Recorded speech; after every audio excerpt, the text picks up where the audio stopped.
It's hard to believe that it's mid-July and we are just experiencing our first camping trip of the year. I'll be sharing our thoughts about this intriguing resort and then wrap everything up with our positive and negative points. Make sure to stick around until the end, as I will tell you the best site you should choose when you do your reservation. But without further ado, let's give her.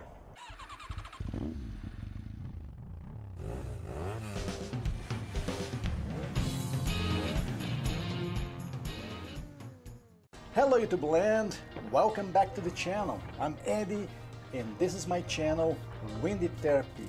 This is where I share my passion for motorcycles, camping and outdoor adventures. My wife and I just spent 4 days at Crazy Creek, so I'm sharing our personal and unbiased opinion to help you guys decide if this place is for you or not. After parking, you're gonna walk to the main building where you find the registration office, a nice convenience store, the change rooms, and the area that leads to the pool. It is important to clarify that we stayed at the unserviced forest sites, but they also have a wide range of different RV sites. For a glamping experience perhaps, they also have fully furnished suites ranging from a small studio all the way up to 2-bedroom suites.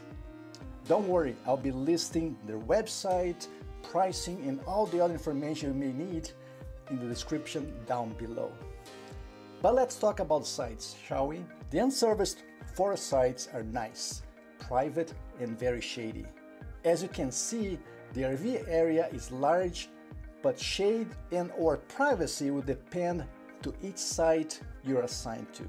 Check the map on their website, and again it's gonna be listing down below to see which one's gonna work best for you. And when you send the reservation request, make sure you add your first, second and third options to see if you can find exactly what you're looking for. As you can tell by now, the resort is located between the Trans-Canada Highway, also known as the Highway 1, and the Canadian Pacific Rail Line. So before you ask, let's talk about the elephant in the room. Can you hear the trains passing by or the vehicles going through the highway? Well, yes you can, but honestly didn't bother us as much, but it's definitely noticeable. The railway is inactive and trains are required to blow their whistle each time they pass by through the resort. This can occur frequently throughout the day and night, so it may be a deciding factor, mainly if you have small kids.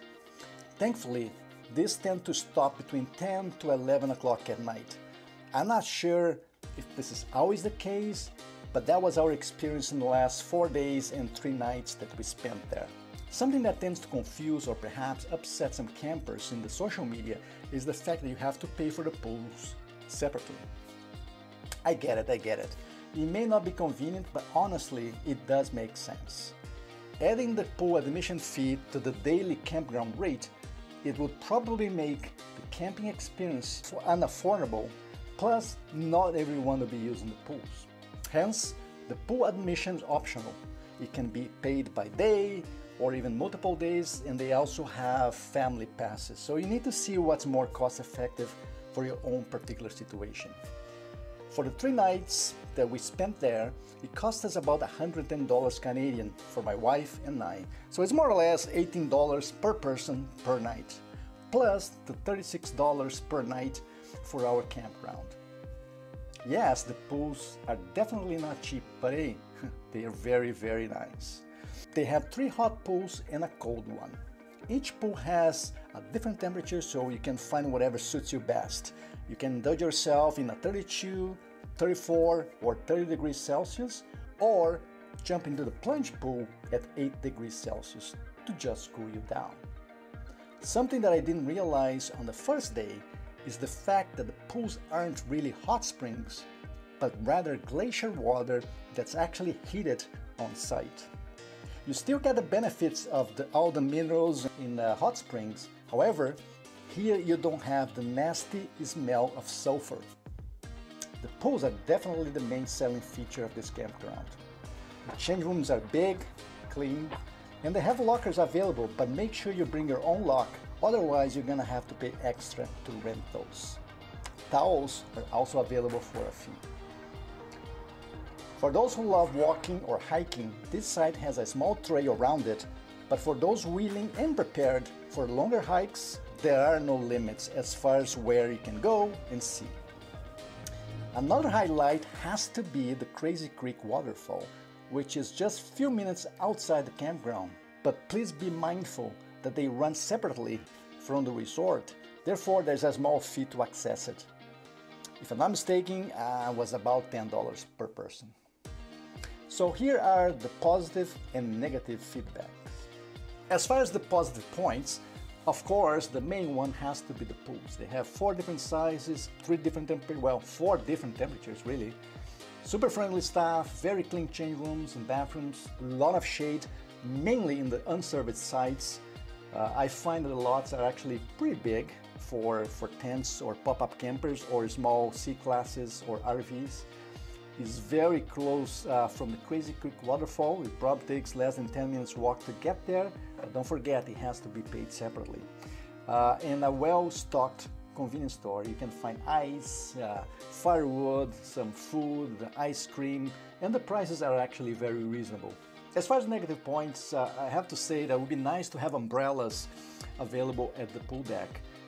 It gets very hot there, so it's hard to escape and to find a shady spot. So I would be recommending, it would be nice if they would consider adding umbrellas for their guests. The next one is there's only one water tap available at the unserviced sites. I do get it, no, it's an unserviced, but when you go to different sites, provincial parks or even private sites, there's always a tap close by that you can get water and you can wash your plates. And typically you find a sink, you know, to wash your stuff, and there was no sink there to wash our dishes. So those are really the main ones that we can highlight. As far as the train and road noise, yes, it's not a positive, that's for sure, but when you go there knowing, you can't really complain or highlight as a negative. It is there, so if you're planning to camp there, be aware that you're gonna face the trains going by and honking their horns, and you're gonna hear cars. But quite frankly, like late at night, kind of goes down, and I didn't have any problems to sleep. But again, it may not be for everyone. And now, as promised, the best unserviced site is the number 106. We handpicked this one because it's probably the largest one, is the closest one to the main building, meaning it's gonna be close to the pool, washrooms, and the convenience store. I hope this video was helpful, and if you like this video, please give me a thumbs up, and if you like to see more of this kind of content, please consider subscribing. So this is a wrap, guys. Thank you for your time, and as usual, be good, be safe, and let's keep the rubber side down. Ciao.